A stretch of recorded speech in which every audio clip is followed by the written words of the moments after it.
ರಾಜ್ಯ ಕಾಂಗ್ರೆಸ್ ಪಾಳೆಯದಲ್ಲಿ ಬಣ ಬಡಿದಾಟ ಮುಂದುವರೆದಿದೆ. ಒಂದು ಕಡೆ ಸಿಎಂ ಸಿದ್ದರಾಮಯ್ಯ ಅವರೇ ಸಿಎಂ ಆಗಿ ಮುಂದುವರಿಯಬೇಕೆಂದು ಒಂದು ಬಣ ಹೇಳಿದರೆ, ಮತ್ತೊಂದು ಬಣ 2.5 ವರ್ಷ ಡಿಕೆ ಶಿವಕುಮಾರ್ ಅವರಿಗೆ ಬಿಟ್ಟುಕೊಡುವಂತೆ ಪಟ್ಟು ಹಿಡಿದಿದೆ.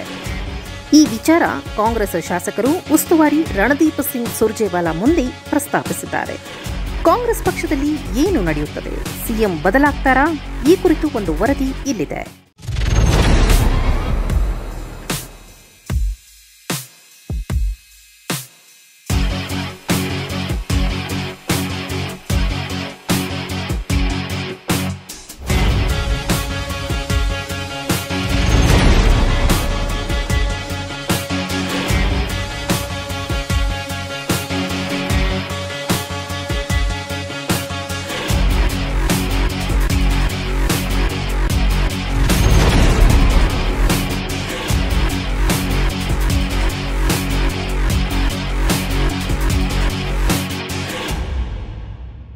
ಹೌದು, ಕಳೆದ ಹಲವು ದಿನಗಳಿಂದ ಕಾಂಗ್ರೆಸ್ ಸರ್ಕಾರದಲ್ಲಿ ಸ್ವಪಕ್ಷದ ನಾಯಕರಿಂದ ಪಕ್ಷಕ್ಕೆ ಹಾನಿಯಾಗುವ ಘಟನೆಗಳು ನಡೆಯುತ್ತಲೇ ಇವೆ.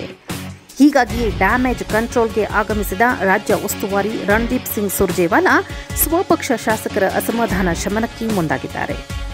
ಒಬ್ಬೊಬ್ಬರನ್ನಾಗಿ ಕರೆಸಿ ಅವರೊಂದಿಗೆ ಚರ್ಚೆ ನಡೆಸಿ ಅವರ ಸಮಸ್ಯೆಗಳನ್ನು ಆಲಿಸುತ್ತಿದ್ದಾರೆ. ಇದರ ನಡುವೆ ಕೆಲ ಶಾಸಕರು ಸಿಎಂ ಸಿದ್ದರಾಮಯ್ಯ ಪರ ಬ್ಯಾಟಿಂಗ್ ಮಾಡಿದರೆ, ಇನ್ನು ಕೆಲವರು ಡಿಕೆಶಿ ಸಿಎಂ ಮಾಡುವಂತೆ ಪಟ್ಟು ಹಿಡಿದಿದ್ದಾರೆ ಎನ್ನಲಾಗಿದೆ.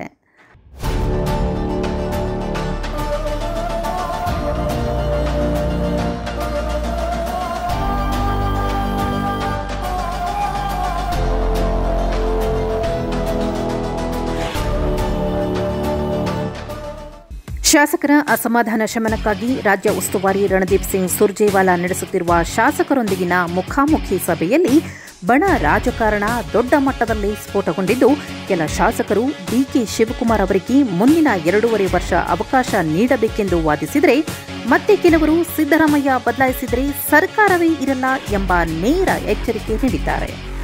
ರಾಮನಗರ ಶಾಸಕ ಇಕ್ಬಾಲ್ ಹುಸೇನ್ ಸೇರಿ ಕೆಲ ಶಾಸಕರು ಮುಖ್ಯಮಂತ್ರಿ ಬದಲಾವಣೆ ವಿಚಾರ ಪ್ರಸ್ತಾಪಿಸಿ ಡಿಕೆ ಶಿವಕುಮಾರ್ ಅವರನ್ನು ಮುಖ್ಯಮಂತ್ರಿ ಮಾಡುವಂತೆ ಸುರ್ಜೇವಾಲಾ ಎದುರು ನೇರವಾಗಿ ಮನವಿ ಮಾಡಿದ್ದಾರೆ. ಮಾಲೂರು ಶಾಸಕ ಕೆವೈ ನಂಜೇಗೌಡ, ಅನಿಲ ಚಿಕ್ಕಮಾದು, ಗೋವಿಂದರಾಜನಗರ ಶಾಸಕ ಪ್ರಿಯಕೃಷ್ಣ ಸೇರಿ ಮತ್ತಿತರರು ಸಿದ್ದರಾಮಯ್ಯ ಅವರನ್ನು ಬದಲಿಸಿದರೆ ಸರ್ಕಾರದ ಅಸ್ತಿತ್ವಕ್ಕೆ ಕಂಟಕ ಎದುರಾಗಲಿದೆ ಎಂಬರ್ಥದ ಸಂದೇಶ ರವಾನಿಸಿದರು ಎಂದು ಮೂಲಗಳು ತಿಳಿಸಿವೆ. ಒಟ್ಟಿನಲ್ಲಿ ಸಿಎಂ ಬದಲಾವಣೆ ವಿಚಾರ ಮತ್ತೆ ದೊಡ್ಡ ಮಟ್ಟದಲ್ಲಿ ಚರ್ಚೆಗೆ ಗ್ರಾಸವಾಗಿದ್ದು, ಇದೀಗ ಹೈಕಮಾಂಡ್ ಅಂಗಳಕ್ಕೂ ತಲುಪಿದೆ. ಎಲ್ಲ ಶಾಸಕರ ಅಭಿಪ್ರಾಯ ಸಂಗ್ರಹ ಮಾಡುತ್ತಿರುವ ಸುರ್ಜೇವಾಲಾ ಅವರು ಹೈಕಮಾಂಡ್ಗೆ ವರದಿ ಸಲ್ಲಿಕೆ ಮಾಡಿದ ನಂತರ ಮುಂಬರುವ ದಿನಗಳಲ್ಲಿ ಏನಾಗುತ್ತೋ ಎಂಬುದನ್ನು ಕಾದು ನೋಡಬೇಕು.